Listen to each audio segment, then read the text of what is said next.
Viewers अस्सलाम वालेकुम। आज का हमारा टॉपिक है कि डिस्क्रिप्शन कैसे दी जाती है।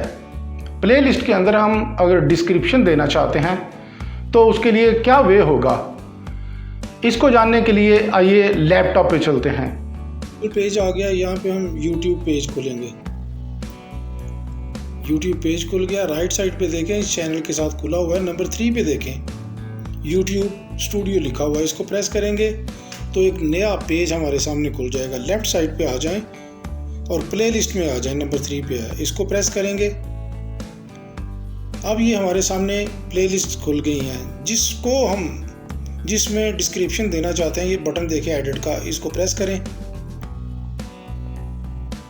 अब ये देखें, यहाँ पे नीचे है डिस्क्रिप्शन। नो डिस्क्रिप्शन अभी तक नहीं दिया हुआ। ये बटन है एडिट का, इसको प्रेस करें और यहाँ पे डिस्क्रिप्शन आप देंगे। आपकी प्लेलिस्ट में जो भी वीडियोस हैं शामिल हैं उनके बारे में मुकम्मल तफसील यहाँ पे लिखें और साथ हैशटैग्स भी दें। मुकम्मल मालूमात लिखने और हैशटैग देने के बाद नीचे बटन आप देख रहे हैं सेव का लिखा हुआ है राइट साइड पे। ये देखें, ये बटन है, इसको प्रेस करेंगे तो वो सेव हो जाएगा। इस तरह से डिस्क्रिप्शन देते हैं। अब इजाज़त दीजिए, इंशाल्लाह नई वीडियो के साथ फिर मुलाकात होगी। अल्लाह हाफिज़।